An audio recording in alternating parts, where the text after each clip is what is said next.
Alright, magandang araw po, hapon. Magandang hapon din sa inyong lahat. Ito po si Charles Red.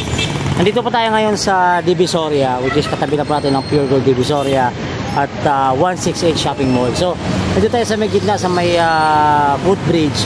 At ayun, ipapakita ko lang po ang sitwasyon o ano nangyayari sa Divisoria. So, ito po yung on the left side. Nakita niyo po, marami pong mga payong-payong na naman dyan, as always. Actually, matagal na to, nung time pa ni Mayora na nakaupo pa ngayon hanggang June 30 pa kasi ang kanilang pag-upo dito sa lungsod o pagsisilbi sa lungsod ng Maynila kasi papalit na po ng bagong mayor itong lungsod pagdating ng July. So ngayon mga kaibigan, i-clear up lang natin, ayaw natin sa fake news, no? Hindi naman tayo naninira ng iba, pero i-clear up lang natin yung sitwasyon. Hindi pa po nagpapalinis ang administrasyong Yorme Isko dito po sa Divisoria o kahit saang part man ng lungsod ng Maynila. Ang nakikita po natin mga video actually ay re-upload photos at videos. Marami nagtatanong sa akin past few days, Reg, ba't hindi ka nagko-cover sa clearing operations?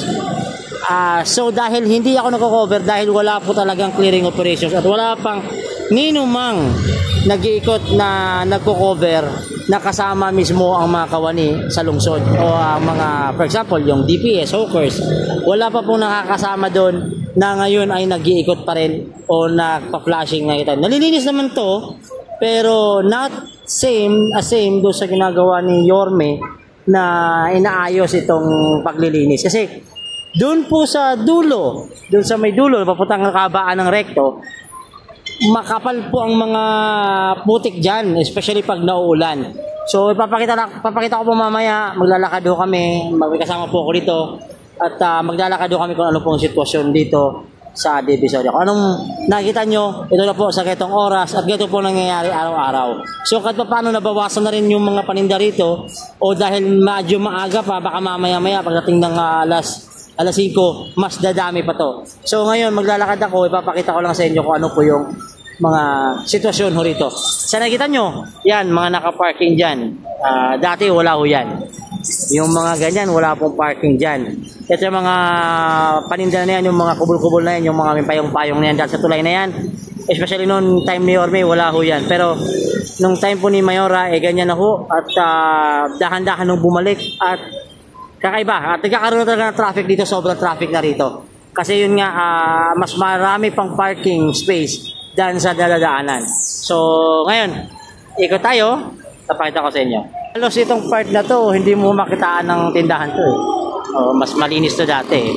At saka yung mga nagtitinda po sa kalye, yung mga nag-ano ng mga paninda, before wala ho yan. Pero ngayon kasi, wala pa naman, hindi pa nakaupo si Yorme. Abangan natin pagdating ng June 30 o July 1, sa pagbabalik ko nito, tingnan natin kung ano pang magagawa. Siguro tingin ko magbabalik nung dati kung ano nangyari noon na talagang nilinis ng air. Siguro marami talagang magagalit.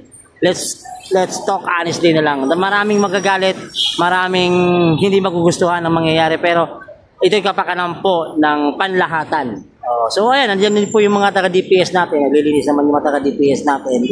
So tuloy-tuloy naman yung paglilinis, pero sa napapansin ko talagang iba, malayo talaga yung difference noon kaysa sa ngayon. So anyway, next time abangan natin by July, abangan natin yung mga sitwasyon.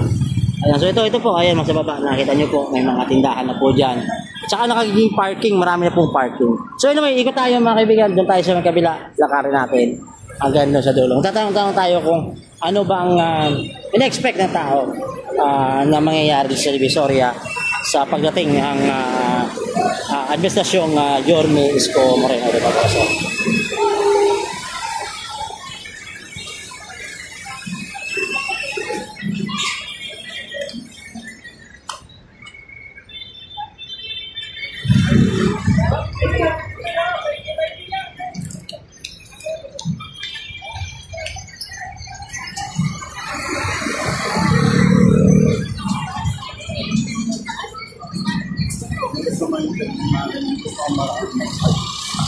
Oo, iwasan. Oo. Marami talagang vendor maapektuhan.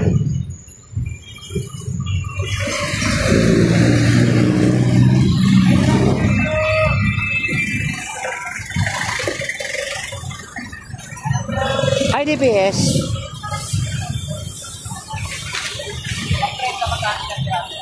Nine plus one equals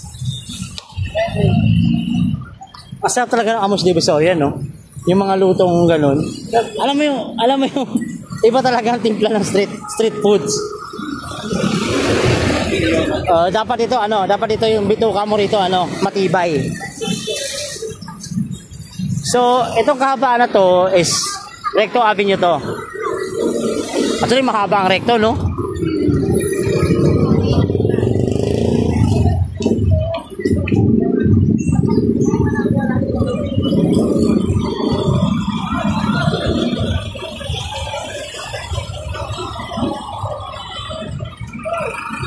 So, dito tayo sa may left side. Yun, no? Oh. What's up? my Calvin. Welcome to the Philippines na. So, dito kasi, ganitong oras, medyo maluwag pa rito. Pagdating po kasi ng alas 5, inaalaw na ho rito yung paninda. Dito sa may kabilang side, yung mga gulayan, isdaan. So, ganitong oras, malinis pa talaga ito tingnan. Sobrang linis pa. Pero mamaya, dati kasi namimili din ako ng dito, mga gulay. Maayos naman. Pero, iba pa rin yung linis yung dati. Pagdating ng morning, dadaan lang ako dito, alas 4 na madaling araw. Grabe. Talagang perfect. Pero, malinis ngayon, ha? Wala putik ngayon, ha? So, dito sa kita dumaan para maiba naman. So ito lang nakita mo sa may kalsada. Tawid tayo dito. Yan dito sa kabaan to, puro to gulay. Mamaya puro to gulay. So marami ng vendors dito mamaya mga alas 5. Ay meron na nga nakalatag Naglalatag na kasi ate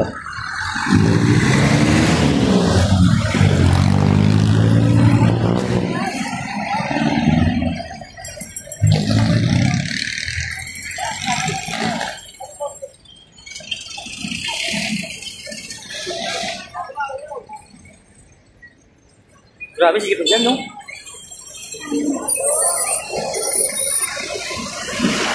Yun, no? Pare! Dito ka ba? Araw-araw ka nandito? Ngayon ka na nandito? Tagal na? Tagal na. Anong masasabi mo dahil sa pagbabalik ni Yorme? Anong expectations mo dito sa Divisoria? Ay malaking pagbabago ba? Oo. Malaking pagbabago na pangyayari na parating. Magiging malinis ulit. So last time ba medyo nabalik sa dati? Madumi ba? Madumi? Medyo lang. Okay, thank you pare, ingat ka. Medyo lang yan ha. Basta medyo lang. Wala sa sinabi. Wala sa sinabing medyo lang. So ayan, nagre-ready na ho. Kasi mamaya-maya, mapupuno na po ito ng mga tindahan. Para ingat ka. Mamaya-maya kasi mapupuno ito ng mga tindahan dito, mga gulay. Ayan. So malinis pa naman tingnan. Malinis naman Maganda naman ang Divisoria. Yun nga lang. Mayroon lang kasi talagang may mga bagay na hindi nasunod o nagawa nung time ni Yorme dito sa Divisoria.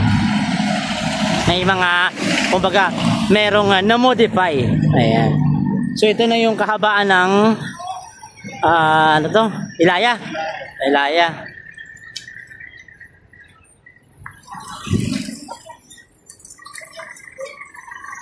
So, papakita ko lang yung sitwasyon dito. Kasi, kalahati nito, district 3, di ba? 3. Kalahati ito, 1. Sa hati pala to.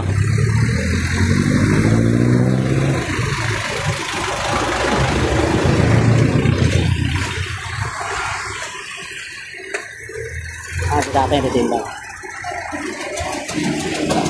Nakarami na? Hindi pa Konti pa. Kasi mula ka pa lang. Oo. So ito araw-araw mo bang kabuhayan? Oo. So tay, Paano na ngayon tayo? Kasi babalik na ang ating Yorme Isko. Ano pong masasabi ninyo? Wala naman. Okay naman. Ito naman ako sa kanya.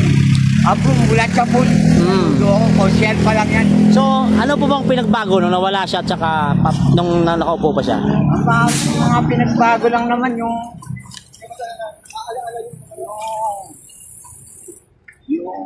malinis naman din pa rin. Kaya lang, yung iba, kagaya ng pabandang John Street, medyo pumangit yun. Yung lalim, bumalik yung mga nakatirang. Doon. Saka yung Avenida, okay naman. So dito sa Divisoria tayo, hindi ba maapektuhan yung hanap buhay mo pagbalik Hindi niyo? naman, kasi nung mupo siya, maigpit pero ayos naman, hindi naman ako nakagambala sa edad ko ba naman. Oo. Pero yung mga krimen tayo sa lugar na to? Bumaba yun nung mupo si Normie. Marami na walang adik. Ito, nawawala na ng mga solvent boy dyan, no? Pero dami. nung umalis si Yorme, nung wala si Yorme, nagbalikan ba? Medyo bumabalik, konti-konti lang. Pero nawawala rin kasi marami na nananakawan. Mga salbahe yung mga solvent boy. Iba, sinapak ko nga doon. Tatlo, binunutan ko lang ng ice cream, nagtakbo. May dala kang ice cream? May dala akong ice cream lagi. Ngayon, hindi ko na nagdala yung ice cream ko. Nakalimutan ko kasi nagmamadali ako. Kasi safe ka na ngayon. So, gustong-gusto mo yung pagbabalik? Kasi hindi ko naman siya puputo kung hindi mo gustong-gusto siyang bumalik. Tama yun. Tama yun. Hindi naman siya mananalo kung walang may gustong bumalik siya. Talagang gusto nang bumalik. Kaya landslide eh. Yun. Salamat tayo. Wala kaming masasabi kay noon. So, Tagawagas ako, tagakagitingan lang sila. Katabi lang. Yung dating inaalagaan ko, naging police, classmate niya, si Valdez. Ay, nagpakamatay na police. So, kami, magkakakapit-bahay lang kami yun. Eskwela niya pa yun. Ayun. So, ito yung panghanap buhay mo. Ito yun. So, nag-iikot ka araw-araw dito? Hindi, alternate. Kasi noon, dati, araw-araw, hindi na, may edad na tayo. So, medyo bawas-bawas. Pag masyadong mainit, tahimik ka muna. Gently ka muna. Baka yung bahay ko nga, bata pa sa akin. Yari na. Na-stroke kahapon. Naku. Umaga. May awa ang Diyos, baka gagaling siya.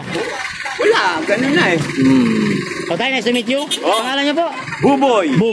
Buboy po short. Thank you po. Pangalan ko, attorney ang pangalan ko. Porfirio, mga attorney pangalan. Wow. Pangmalakasan pala. Pangmalakasan yan. So, thank you tayo. Ingat tayo. Magandang hapon po. Salamat sa interview. Tuloy ang hanap buhay. Tuloy-tuloy lang naman yan. Wala naman. Alam naman ni Mayor yan eh. Siya pa nga nag-ayos. So, 20-20 lang ha, 20-20. 20-20. TV-20 lang noon, inayos. So malaking bagay yung 20-20, malaking savior. Yung mga illegal na... So yung 20-20 na yun tayo, nung nawala siya, andyan pa rin ba o nabago? Palagay ko nadagdag. Bako renta na. Anyway, thank you. Pwede pakialaman yung ganun. Basta yung narinig ko sa kanya, TV-20. TV-20. Etneb. Thank you po. Ingat ka. Alright mga kaibigan, so that's it. Ayan, lakad na naman tayo doon. Magpapalamig kami. Tatay, ingat ka. Sorry mo sa taas. Ingat na doon. Ayan mga kaibigan, so ayan po, ito po yung sitwasyon dito. So malinis pa, maaga pa eh. So mas maganda siguro makapag-vlog tayo dito madaling araw, no? Yung mga alas 4, alas 5, gano'n. Pero titingnan natin kung makapag-ikot tayo ng ganong kaaga. So mga kaibigan, pasok natin na ibang side naman ng Divisoria. And this is Channel Reds. Ayan, small update po sa nangyayari sa bagong Maynila, sa pagbabalik ng ningning ng Maynila. Ito po si Channel Reds. Ingat kayo. God first po.